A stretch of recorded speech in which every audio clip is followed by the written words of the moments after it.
Hello, welcome back to my channel. Today we're going to be talking about chapter 12, Abraham and Abram, his original name. And Abraham was given to him by God because he is assigned to be the father of all nations. He's giving him the blessings, giving him a land, which is Canaan.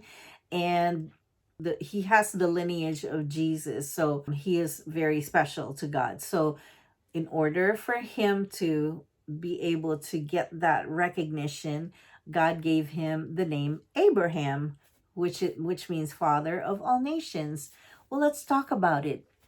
So God told him to go to Canaan, and he's like very direct in his instruction. Go to Canaan. I'm going to give you that land. I'm going to make you father of all nations, and you're going to be blessed with everything that you need. I mean, if God told me that, I'd be like, where do I have to go, God? Do I have to go to Africa? Do I have to go to India or whatever?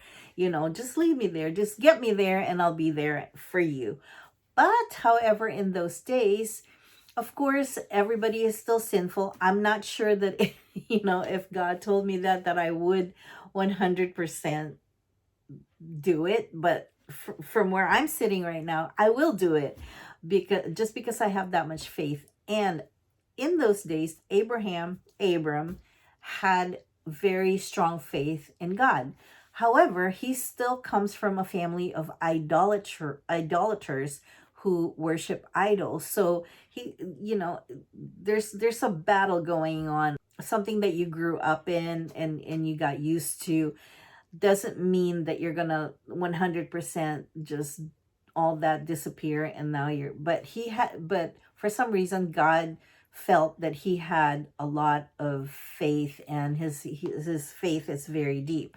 So he told him, and by this time Abraham is in his 70s. He's 75, and Sarah was 60.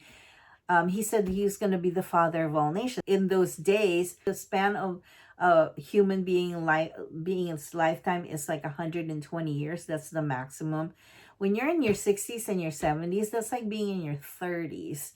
So it's not really old, not that old. So when he was in 70s, he's like, I'm 75. I don't think, I'm going to have any more kids. That's like, I'm already midlife. And my wife, Sarah, she's 60.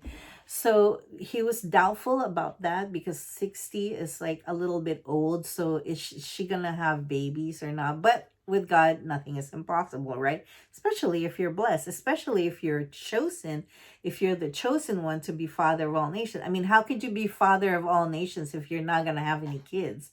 So that was his dilemma. He's not really sure if he should believe it or not. He was still doubtful, but that's what God said. So he said, go to Canaan and don't take anyone with you except for your wife. So he goes from is where he's from. He went to Haran, which is the midpoint between Canaan and and he went to Haran, Haran means delayed. And so he delayed his obedience to God. But even when he delayed, that guy was still, of course, he's still in the lineage. Like he was the chosen one to be in Jesus's direct line to Jesus. So God has to like protect that lineage. So even if he wasn't obedient at the time, he gained all these possessions and all these people because he knew that when he gets to Canaan was has a notorious reputation of having all like the vagabonds and all the criminals and everybody that's not up and up citizens. So he wanted to make sure that he's protected, but he delayed his trek to Canaan. But when he was in Haran, it's like God stayed away from him, like he distanced himself, and he's not hearing God's voice anymore. God's not showing himself. But he was still doing what he was doing, being disobedient and stuff. Also, he brought his father and Lot, who is his nephew, and Lot just caused him a whole bunch of heartache. He became a problem for him. And also he brought his father, but then when he went to, then from Haran, he went to Egypt because he heard that Egypt was going through a famine and stuff like that. So he thought that if he goes to Egypt and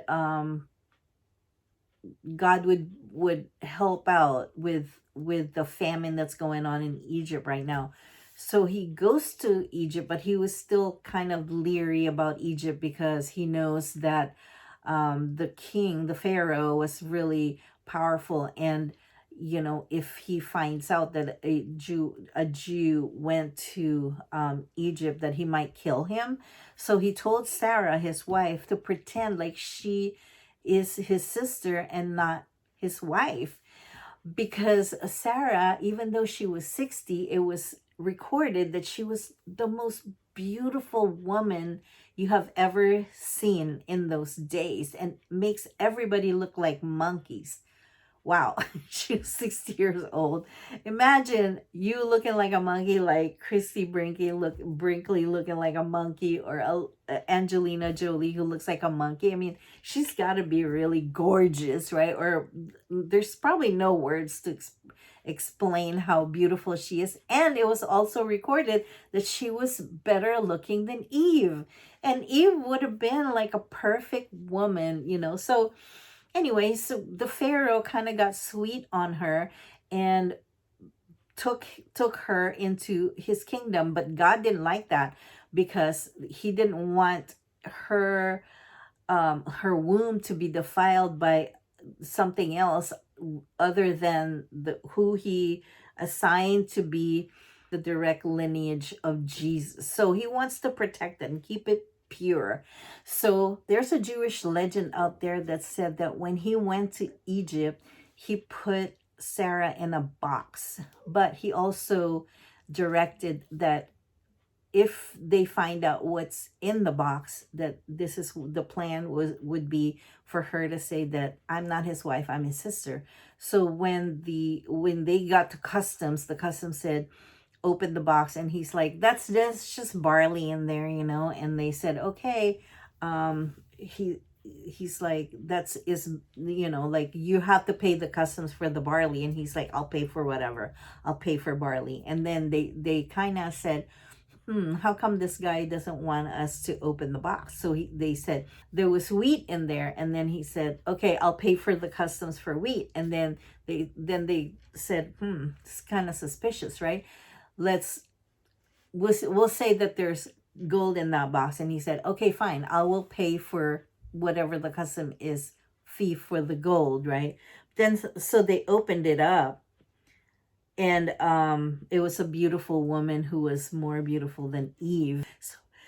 So he was telling half truths because he's lying to the Pharaoh, and said that she is his sister, and even though she is his wife. Oh, then the Lord plagued the Pharaoh. So all the misfortunes happening to him, and the Pharaoh's like, what have you done for me? Ever since I got this woman here in my house, everything has gone wrong. And he said, take this woman. And because he found out that is his wife and not his sister, so he said, take this woman and get out of Egypt. So they went away, and they went to Canaan.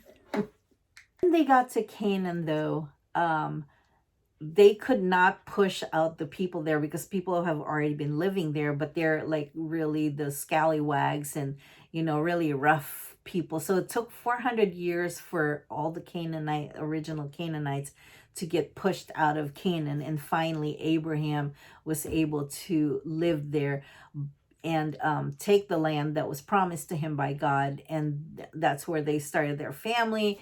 But he never really took possession of the country, even though God told him it's his. And later on it was deemed and declared to be Abraham's land. even though Abraham did not want it because he's not really a materialistic person. He probably thought that, that wasn't very important. So he lived in a tent all his life. He never claimed the land, which is, to be honest, it's true, because there's no permanence in this world. Our life is, this is not it. Once we leave this earth, our bodies are just a vessel. So whatever we accumulate throughout our lives in this earth really doesn't mean anything anymore. It's just something that would be left for other people who are benefactors or beneficiaries. So he lived in a tent all his life, did not claim the land. And so it's the same thing with us. People are so focused on creating their mansions, creating their all, living their whole life just accumulating wealth and focusing on that, gaining more and more and more. But really, materialistic things are not something that we are going to be able to take with us once we leave this body, once we leave this earth. So it's really not important. What's important is the riches that we accumulate in heaven, that we earn on earth. And what we gain on earth should be something that we are putting in our eternal piggy bank and not in this piggy bank. And that's all I have for chapter 12. We're going to cover chapter 13 on the next video. I hope that you click the like button and subscribe to my channel and come back again for some more drama in the Bible. Wait till I get to Esther, guys. You're gonna love the book of Esther. If you want to jump ahead and read the book of Esther to find out what I'm talking about, go for it. And I suggest that everybody reads their Bible anyway. And just by reading the chronological things that happened in those days is such an eye opener for me. So I'll see you guys later, and goodbye, and peace, love, and don't forget to love one another. Bye.